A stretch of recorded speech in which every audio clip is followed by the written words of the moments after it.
The book of Samuel and the relationship between Prophet Eli and Samuel, Prophet Samuel, who later became a prophet later after Eli has originally grounded him in the line of prophets, is something that is very important to note. Now we understand that Eli was Samuel's mentor in ministry. Now, there's something that is very important that I want to share because this is what some Eli did that is very significant and profound. If we look at the life of Eli, we understand that Eli knows his place. Now, Eli, being a mentor, does not see himself as God. He saw himself as a steward over the life of Samuel, that life which God will still demand later. Because we understand that God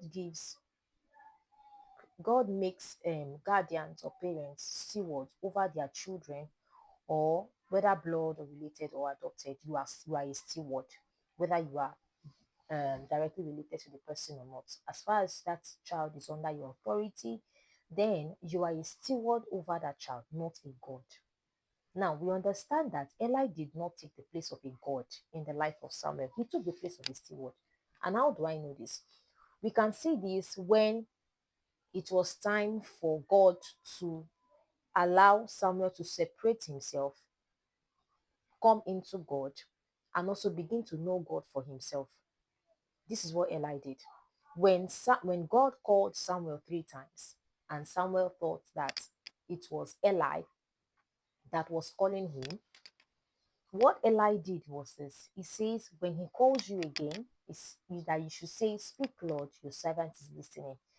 That process, that particular part, is an exam for Eli, and at the same time, a preparation or a calling into a new season for Samuel.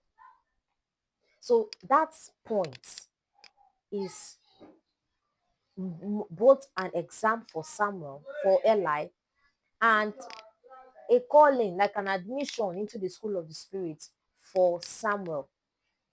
So I am making this dichotomy for us to understand, for us to really, really understand this mentor-mentee relationship.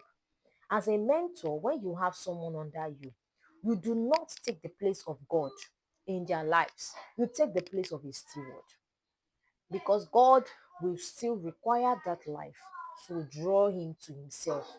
Now you have done the work. The next thing is that what God will now begin to bring the person into himself.